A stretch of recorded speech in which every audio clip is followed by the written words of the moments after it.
Солтүстік Қазақстан облысының полиция департаментінде қоғамдық қауіпсіздікті қамтамасыз етудің сервистік моделінің ауқымын кеңейту бойынша астаналық топ өткізген 2 күндік тренингтік шараға қорытынды жасалды.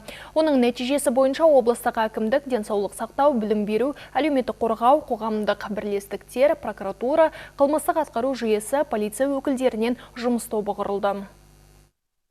Президент Қасым-Жомарт Тоқаевтың халыққа жолдауында бірқатар өңірлерде пилоттық режимде полицияның сервистік моделі іске қосылғанын атап өтті. Келесі кезең оның ауқымын кеңейту, аталған жұмыстың нәтижелі болуы көбіне жергілікті билік органдарының тартылуына байланысты болады.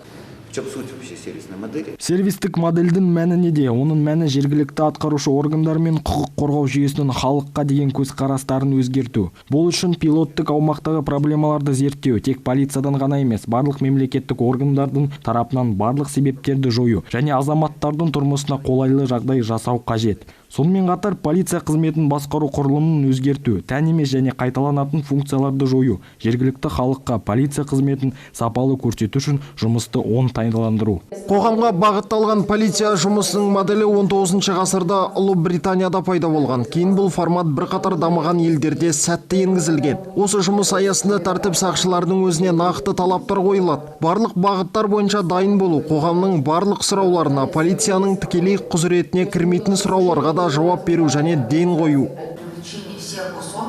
Барлық мемлекеттік органдарда қауіпсіздік мәселелерін шешуге тарту, шетелде полиция ешқашан басқа мемлекеттік органдармен байланысты емес жеке орган ретінде қаралмады. Полицияны реформалаған уақытта көбіне басқа мемлекеттік органдарда да реформалау жүреді.